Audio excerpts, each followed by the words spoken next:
بسم الله الرحمن الرحيم والصلاة والسلام على سيدنا Muhammad wa alihi الطيبين الطاهرين. En el nombre de Dios, el compasivo, el misericordioso. Que las bendiciones de Dios sean con el profeta del Islam, Muhammad, y los inmaculados imames de su familia. En esta 10ª sesión acerca de la ética sexual en el Islam, trataremos un tema que en los últimos tiempos se ha vuelto polémico, como es el tema de la homosexualidad.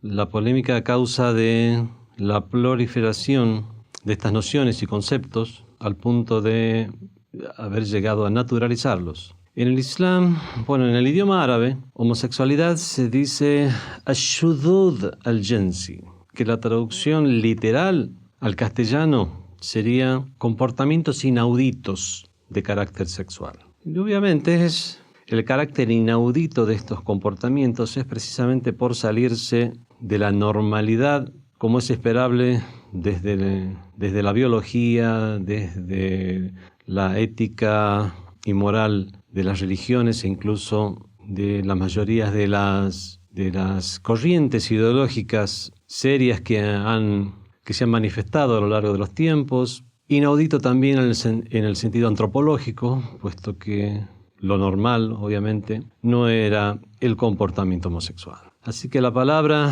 ash-shudud al-jinsi realmente en idioma árabe, es algo que realmente es muy adecuado. Comportamientos inauditos de carácter sexual. Ahora, este tipo de comportamientos inauditos, ¿cómo los ve el Islam? ¿Qué juicio hace de los mismos? ¿Juicio moral? ¿Un juicio de carácter valorativo simplemente? ¿O un juicio ya que puede llegar a tener consecuencias jurídicas en un lugar donde se aplique la ley del Islam? Se considera en el Islam que el comportamiento natural y normal en lo que hace a la vida sexual de los seres humanos, obviamente es la heterosexualidad. No vamos a abordar el tema ahora desde el punto de vista ni antropológico ni biológico. Obviamente vamos a hablar de las orientaciones que tiene el Islam a este respecto. Y dentro de estas orientaciones, sí, tal vez haga alusiones a cuestiones que pueden llegar a desarrollarse en antropología o en biología, etc. Como por ejemplo, que en el Islam lo que busca es el fortalecimiento de la familia, el fortalecimiento de las relaciones humanas que sirvan para la perpetuación de la especie. Y a partir de aquí es que se dispone esto como una causa para rechazar el comportamiento homosexual. Esto está en palabras de los profetas y de los imames de la religión, con todos ellos sea la paz. De cualquier manera, se considera este tipo de actitud como contraria a la naturaleza de los seres humanos. En el Sagrado Corán se menciona esto en la siguiente aleya. Dice el Sagrado Corán: A'udhu billahi minash shaitanir rajim. وَلُوطًا إِذْ قَالَ لِقَوْمِهِ أَتَأْتُونَ الْفَاحِشَةَ مَا سَبَقَكُمْ بِهَا مِنْ أَحَدٍ مِنَ الْعَالَمِينَ. Dice Dios en el Sagrado Corán: y de cuando Lot le dijo a su pueblo: ustedes perpetráis al-fahisha. El fahisha es un acto indecente, practicáis la indecencia. مَا سَبَقَكُمْ بِهَا مِنْ أَحَدٍ مِنَ الْعَالَمِينَ. De una forma tal que no os ha precedido nadie de entre las gentes. إِنَّكُمْ لَتَأْتُونَ الرِّجَالَ شَهْوَةً مِنْ دُونِ النِّسَاءِ. Llegáis a los hombres con deseo, dejando de lado a las mujeres. بَلْ أَنْتُمْ قَوْمٌ مُسْرِفُونَ. Realmente sois un pueblo derrochador. La palabra derrochador aquí también tiene su exégesis, su análisis. ¿Por qué usó Dios esta palabra? En otras aleyas del Sagrado Corán, donde se refiere a este mismo tema, usa expresiones muy parecidas y termina diciendo: vos sois anto qaumun adun, sois un pueblo transgresor. Esta es una de las aleyas principales que nos dan a entender la condición o lo indecente de este acto al narrar las acciones del pueblo de Lot. Se narró del imam Ja'far Sadiq alayhi salam, el sexto de los imames de Ahlul Bayt, que dijo: حرمة الدبر أعظم من حرمة الفرج إن الله أهلك أمة بحرمة الدبر ولم يهلك أحدا بحرمة الفرج. حرمة الدبر أعظم من حرمة الفرج. La prohibición o la ilicitud de la relación homosexual es mucho peor que lo ilícito de las relaciones sexuales fuera del matrimonio. Ciertamente que Dios ha aniquilado pueblos por practicar la homosexualidad, pero no ha aniquilado pueblos por tener relaciones sexuales o heterosexuales ilícitas. Con esto, el imam no está justificando las relaciones sexuales fuera del matrimonio, pero sí está disponiendo como muchísimo más graves las relaciones de carácter homosexual. Dijo, vamos a leer otras narraciones más para ver cuál es la opinión del Islam y de los líderes musulmanes, los imames de Ahlul Bayt, los imames inmaculados, respecto a este tema. Cuenta uno de los compañeros del imam Ja'far Sadiq alayhi salam, el secto de los imames. Kuntu inda Abi Abdullah alayhi salam. Me encontraba junto al imam. Faquri'a indahu ayatun min Hud. Y fueron leídas delante de él las aleyas de la sura Hud, la sura Eber. Falamma balaga. Y cuando el lector llegó a la parte que dice وَأَمْطَرْنَا عَلَيْهَا حِجَارَةً مِّن سِجِّيلٍ y hemos hecho llover sobre ellos o hemos hecho caer sobre ellos piedras de sijil, guijarros, o sea, piedras del cielo que cayeron sobre un pueblo en particular. Dijo el imam, man mata musirran ala al-liwat, aquel que muere insistiendo en la homosexualidad. Musirran significa que insiste, es porfiado en algo. Man mata musirran ala al-liwat lam yamut hatta yarmihi Allahu bihijrin min tilka al-hijara. No morirá o no saldrá de este mundo sin que Dios le haga caer una de esas piedras que está mencionada en el Sagrado Corán. También se narró del imam Ja'far Sadiq alayhi salam, que dijo, qala Rasulullah sallallahu alayhi wa alihi, dijo el mensajero de Dios, la paz de Dios sea con él y su bendición sean con él y su descendencia. Man qabbala gulaman min shahwa, el hombre que bese a un muchacho por pasión o deseo sexual, aljamahu Allahu yawm al-qiyamah bilijamin min nar. Al-Yamahu le pondrá un lijam, le pondrá un bozal. Al-Yamahu Allahu yawm al-qiyamah bilijamin min nar. En el día del juicio final Dios les pondrá un bozal de fuego. Bueno, seguiremos después con otras narraciones. Los pueblos de Sodoma, el pueblo de Sodoma, el pueblo de Lot, no fue el único pueblo que realizó estas prácticas indecentes, como dice el Sagrado Corán, fahisha, pero sí ellos tuvieron la celebridad de ser los primeros. Ahora el hecho de ser catalogados por el Sagrado Corán como que realizaban algo, como no os ha precedido nadie entre las gentes, significaba que no hubo anteriormente ningún acto homosexual en ningún pueblo.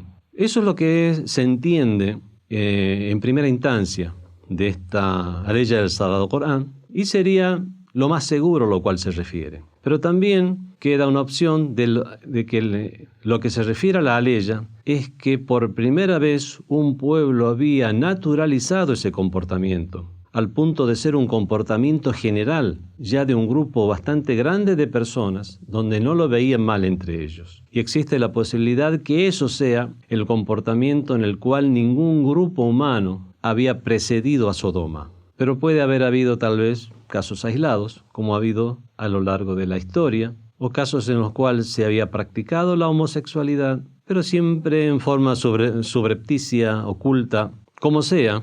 Después de Sodoma hubo otros pueblos también que cayeron en estas prácticas. Hubo pueblos que también fueron aniquilados. Fueron aniquilados por diferentes tipos de corrupción, siendo la homosexualidad una de ellas. La práctica de la homosexualidad en el idioma árabe, como figura en los hadices, en las narraciones, en el idioma árabe de los textos sagrados, se llama esto liwat. El liwat es la homosexualidad y as-sihaq es el lesbianismo. Se le preguntó al imam Ja'far Sadiq alayhi salam acerca del liwat y del sihaq, o sea, de la homosexualidad masculina y del sihaq, el lesbianismo. Y el imam Ja'far Sadiq alayhi salam contestó, Inna hadaini al-amalayni ash-shadaini, estos dos actos inauditos, kilayhima bada'a fi qawmi Lut, ambos comenzaron en el pueblo de Lut.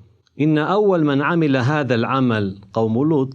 Los primeros que hicieron esto fueron el pueblo de Lot. Fastaghna ar-rijalu bir-rijal. Los hombres se bastaban, les eran suficientes otros hombres. Fabaqiya an-nisa bighayri rijal. Y quedaron las mujeres sin hombres. Fafa'alna kama fa'ala rijalihinna. Y es por eso que finalmente hicieron lo mismo que hicieron sus hombres, que fue ir a buscar a alguien de su propio género. Así que vemos que esto no queda restringido únicamente a la homosexualidad masculina o liwat, sino que el tema del sihaq o el tema del lesbianismo también es algo que ha sido tratado dentro de las nociones islámicas para reprender ese tipo de actitudes. Y respecto al lesbianismo propiamente dicho, dijo el imam Ja'far Sadiq alayhi salam, mal'unatun mal'una.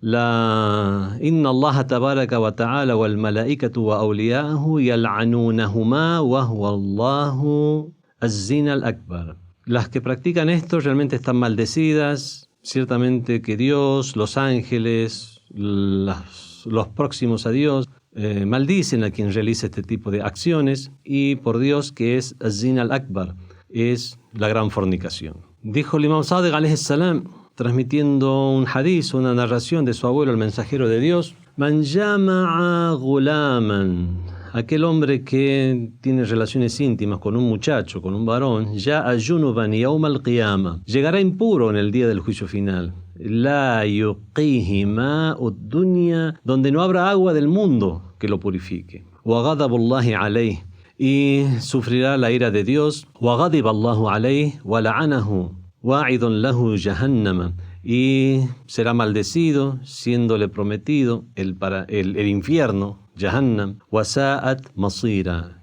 y qué mal destino. Y bueno, con respecto a la causa por la cual esto estaría prohibido en el Islam, se narró del imam Ali Rida alayhi salam, el octavo de los imames, donde illatu tahrim al-dhukran lid-dhukran, la causa por la cual están prohibidos los hombres para los hombres, wal inath bil inas, y las mujeres para las mujeres. Lima fi ityani dhikran wal inas al inas min inqita' an-nasl, porque eso es lo que provocaría que ya se corte la descendencia, ya no hubiera generaciones de seres humanos si eso fuera la regla. Wa fasadu tadbir, realmente se corrompería la administración de los asuntos. Wa kharabu dunya, y eso acarrearía también a la ruina del mundo.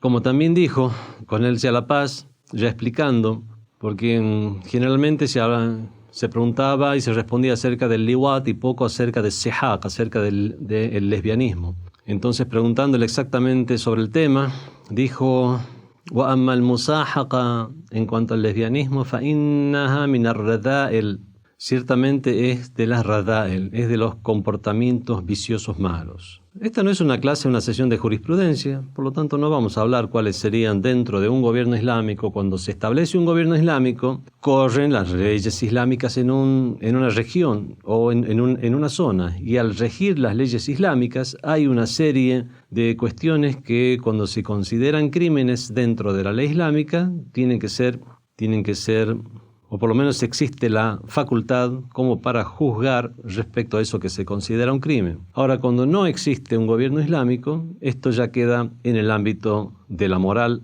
y en el ámbito de las regulaciones internas del individuo. Están todas las escuelas del Islam, 4 escuelas famosas de los sunnis, como la escuela Ja'fari, que es la escuela Shia, y otras escuelas, como la escuela Zaidi, la escuela Ismaili, y otras más, realmente convergen o coinciden en el hecho de que si esto se demuestra, este tipo de comportamiento social en una sociedad islámica, es algo que tiene una pena fija, y las penas fijas de este tenor en el Islam son llamadas hadd. Hay 2 tipos de penalidades en el Islam dentro de un sistema islámico. Está el hadd y el ta'zir. El hadd son las penalidades coránicas, aquellas que tienen una pena fija, y el ta'zir está más sujeto a la discrecionalidad del juez, el sistema judicial y el contexto en el cual se haya se haya realizado un crimen. La mayoría de aquello que se considera un crimen dentro de cualquier sociedad, en el Islam es considerado un ta'zir. Y únicamente hay algunas cuestiones fijas que son consideradas hadd, que son consideradas penas coránicas. En cuanto al lesbianismo, existe una opinión que en general es aplicable dentro de un gobierno islámico, cuando está instituido un gobierno islámico y siendo penado por un juez islámico. Y debo aclarar esto porque no es una cuestión que cualquier musulmán por sí mismo pueda llegar a tomarse la arbitrariedad de querer aplicar este tipo de penas, como sucede con grupos de extremistas, y que además no hacen uso de todas las herramientas que existen en el Islam, tomando simplemente lo que es violento y extremista para después mostrarlo a los demás y de esa manera hacer validar su poder a través de la violencia. Pero dentro de un sistema serio, no se considera el lesbianismo que esté incluido dentro de las penas de hadd, sino de ta'zir, de correctivos que nunca pueden llegar a igualar a la del hadd. Pero el liwat, la homosexualidad, sí, ya tiene unas penas que son diferentes según la escuela, y es de hacer notar que estas penas son para aquel homosexual activo como pasivo, el fa'il o el maf'ul, porque podría pensarse que el homosexual es simplemente el pasivo, aquel que juega a ser mujer, pero no, homosexual en este caso son los dos. Todo el que tiene relación con otro hombre es un homosexual. No vamos a adentrarnos más en jurisprudencia, vamos a quedarnos con estos hadices que más nos hablan de la cuestión moral, que al fin y al cabo es el tema de estas sesiones, que es la ética sexual en el Islam. Dijo el mensajero de Dios: cuando un hombre se acerca a otro hombre para tener relaciones, realmente tiembla el trono divino. El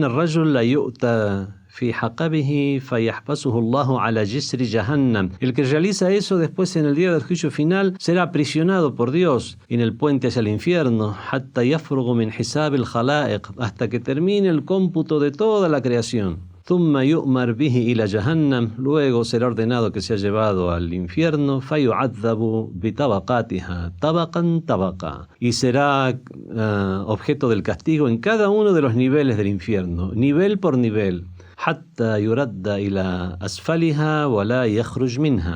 que llegue al peor o el más bajo de todos esos niveles y nunca salga del mismo. Después hay cuestiones relacionadas a la ética y a la jurisprudencia juntas que es bueno a tener en cuenta. Bueno, esto es la opinión que tiene el Islam respecto a la homosexualidad. ¿Cuál es la opinión que tiene el Islam respecto a los homosexuales dentro de un sistema o gobierno islámico y fuera de un sistema o gobierno islámico? La noción que se tiene de los homosexuales es la siguiente: que está prohibido siquiera llamarlos de esta manera. A una persona únicamente se puede llegar a acusar de haber cometido un acto homosexual cuando se han reunido una serie de condiciones. Y si no se han reunido esa serie de condiciones, se considera una calumnia estar llamando a alguien de una manera despectiva. O sea, se observan los derechos civiles de las personas de una manera hasta que podría llamarse exagerada dentro del Islam, de forma tal que está prohibido investigar en la vida de las personas. Esto está en la sura número 49, la sura al-Hujurat, la sura las habitaciones o los aposentos, según como se lo traduzca, los aposentos privados. En esta sura al-Hujurat se habla que está prohibido espiar a los demás, no os espiéis unos a otros, está prohibido investigar lo que hay en las casas de la gente. Bueno, todo ese tipo de cuestiones. Está prohibido indagar en la vida de las personas y tratar de buscarle defectos a los demás. Vemos a alguien que es afeminado o amanerado en una sociedad, está prohibido, tanto desde el punto de vista de la ética como de la jurisprudencia, ponerle apelativos, llamarle homosexual a alguien porque sí. Cuando puede llegar esto a ser objeto de regaño social, es dentro de la jurisprudencia cuando ya se ha establecido un acto homosexual. Y la forma de establecer esto en la jurisprudencia como acto homosexual es de una forma muy intrincada. Por ejemplo, tiene que haberse realizado el acto homosexual y tiene que haber 4 testigos, no 3, mucho menos 2 y para nada 1. Tiene que ser exactamente 4 y no solamente ver realmente dos cuerpos juntos en movimiento. Lo que tienen que ver es algo muy, pero muy específico que ya habíamos explicado en la sesión anterior, que es cuando se produce, cuando se considera que ha tenido lugar una relación sexual en el Islam, cuando es que realmente se ha producido lo que vamos a llamar el coito, que es cuando se pierde de vista el glande. Bueno, 4 personas que realmente lleguen a ver eso tienen que estar incluso en una situación muy especial, posición muy especial, prácticamente tienen que tenderle una trampa a alguien para que realmente se cumplan esas condiciones, y son realmente unas 26 condiciones las que tienen que llegar a cumplirse, siendo las de los testigos nada más que una. ¿Qué es lo que quiero decir con esto? Quiere decir que realmente existen unas leyes en el Islam, que son leyes que pueden llegar a ser duras, pero estas leyes vemos que más cumplen el papel de ser amedrentadoras, en el sentido de que tan difícil que lleguen a cumplirse estas 26 condiciones, y si no se cumplen, una vez llegaron 3 personas a hacer una acusación, no de homosexualidad, sino de adulterio a una pareja. Entonces llegaron 3 testigos y dieron el testimonio. Lo hicieron delante del imam Ali ibn Abi Talib. Dijo, ¿a dónde está el 4.º testigo? Dice, está en camino. Dice, yo aquí no lo veo. Así que comenzó a él a pegarle latigazos a esos 3 testigos por el crimen de calumnia. O sea, a pesar de estos 3 testigos estar testificando que vieron eso exactamente tan difícil de ver y habiendo reunido las difíciles condiciones para reunir, aún así fue el imam Ali el que comenzó a pegarles latigazos a estas 3 personas por calumnias, hasta que llegó el 4.º y entonces se suspendió. Vemos que es algo muy grave estar haciendo este tipo de acusaciones, y vemos que en el Islam, no digamos que es condescendiente, pero sí das primeras, segundas, terceras y muchas oportunidades a las personas para corregir su accionar y no estar indagando en la vida de los demás. Esto nos da la pauta que lo que realmente el Islam quiere socialmente llegar a tratar de evitar son los comportamientos sociales, o sea, esa manifestación de la homosexualidad. Y en todo caso, la cuestión interna es algo que cada persona se lo va a arreglar después con su creador, es algo que ya tiene que ver con el fuero interno, y eso nos lo marcan muy directamente todas esas consejos, orientaciones, advertencias y que hay en el Islam acerca de estar averiguando sobre la vida de los demás, poniendo motes a los demás, y únicamente cuando ya hay alguna cuestión, un comportamiento tan abierto como el que acabo de mencionar, que es que ya se ocupa del tema, y ya se ocupa del tema de una forma severa. Así que en general debemos tener en cuenta esto, que nos sirva como inspiración. Si bien la legislación islámica es algo que no se aplica prácticamente, en la mayoría de los países musulmanes no se aplica. Hay 2 o 3 países en el mundo que dicen tener una ley islámica. Los demás, la mayoría de los países árabes, por ejemplo, tienen leyes seculares. Por lo tanto, incluso allí no se aplican ni el had, ni el ta'zir, ni los correctivos, ni las penas coránicas, ni todo esto de los cuales hemos estado hablando hoy en lo que se refiere a jurisprudencia. Pero sí nos sirve, como todas estas normas, para llegar a enseñarnos, aconsejarnos en la manera que debemos abordar este asunto. La manera que debemos abordarlo entonces es observar los derechos civiles de los demás. Observar los derechos civiles de los demás y mantener eso como un límite de respeto. Por lo tanto, en la sociedad, nosotros, los musulmanes que vivimos en Occidente y que somos minoría, podemos llegar realmente esto a ser muy inspirador para nuestros comportamientos, pero cómo podemos observar los derechos civiles de los demás, pero aún así mantener nuestros derechos y pedir que, así como respetamos los derechos civiles de los demás, no se nos imponga una ideología como la ideología de género, que está tan de moda últimamente, sino que tiene que haber un respeto mutuo en el cual no se nos imponga a nosotros, y mucho menos a nuestros hijos, dentro de la actividad escolar, por ejemplo, que se tome eso con naturalidad. Lo que sí se puede pedirnos, y es algo que nosotros mismos hacemos, sin necesidad de que nadie nos lo pida, es de enseñar a respetar los derechos civiles de los demás, pero manteniendo nuestros principios, entre los cuales se encuentra el rechazo moral y ético a las actitudes y comportamientos homosexuales. Wassalamu alaikum wa rahmatullahi wa barakatuh. Fátima TV, saberes que iluminan el alma. Síguenos en youtube.com facebook.com/FatimaTVES o en nuestro sitio web fatimatv.es.